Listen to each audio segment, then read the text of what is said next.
Yes. Yeah. Hi everyone.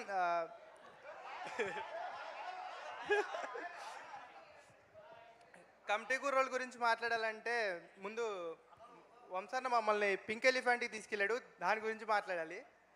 ఇది మా అందరికీ ఏంటంటే చాలామందికి అర్థం కాదు. ఇది మా అందరికీ స్కూల్ అంటే మీరు అందరూ ఏదో అనుకుంటారు, కానీ నిజంగా స్కూల్.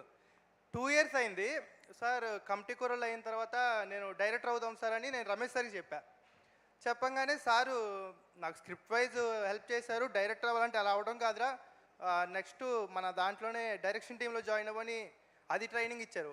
అలా మొత్తానికి నన్ను ఒక వారియర్లో రెడీ చేసి బయటికి పంపించినాక ఎక్కిపెట్టిన వాళ్ళం. బయటికి వెళ్ళినాక ఏ ప్రొడక్షన్ హౌస్ నుంచి ఫోన్ వస్తుందా అని వెయిట్ చేస్తుంటే ఒక ప్రొడక్షన్ హౌస్ నుంచి ఫోన్ వచ్చింది, పింక్ ఎలిఫెంట్స్. ఏమైందిరా అంటే ఈఫీ అవార్డు వచ్చింది అన్నారు. మళ్ళీ వచ్చింది గామా అన్నారు, గద్దరా అన్నారు. నేను లూడో ఆడుకుంటుంటే నేషనల్ అవార్డు అన్నారు. వేరే ప్రొడక్షన్ హౌస్ ఏవో కానీ పింక్ ఎలిఫెంట్ నుంచి అవార్డులు వస్తున్నాయని వస్తూనే ఉంది. మేము అందరం ఇలా కలుస్తూనే ఉన్నాం. యా, థ్యాంక్ యూ వంశన్న and Niharika garu, thank you. పిల్లలు పుడితే పేరు పెట్టుకోలేను కానీ మనసులో ఉంటారు.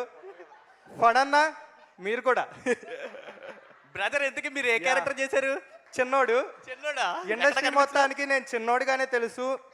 వయసుతో సంబంధం లేకుండా పెద్దోడిని నా అన్నయ్యగా చేశారు. ఎలా అన్నాలా నాకు అన్నయ్యగా ప్లస్.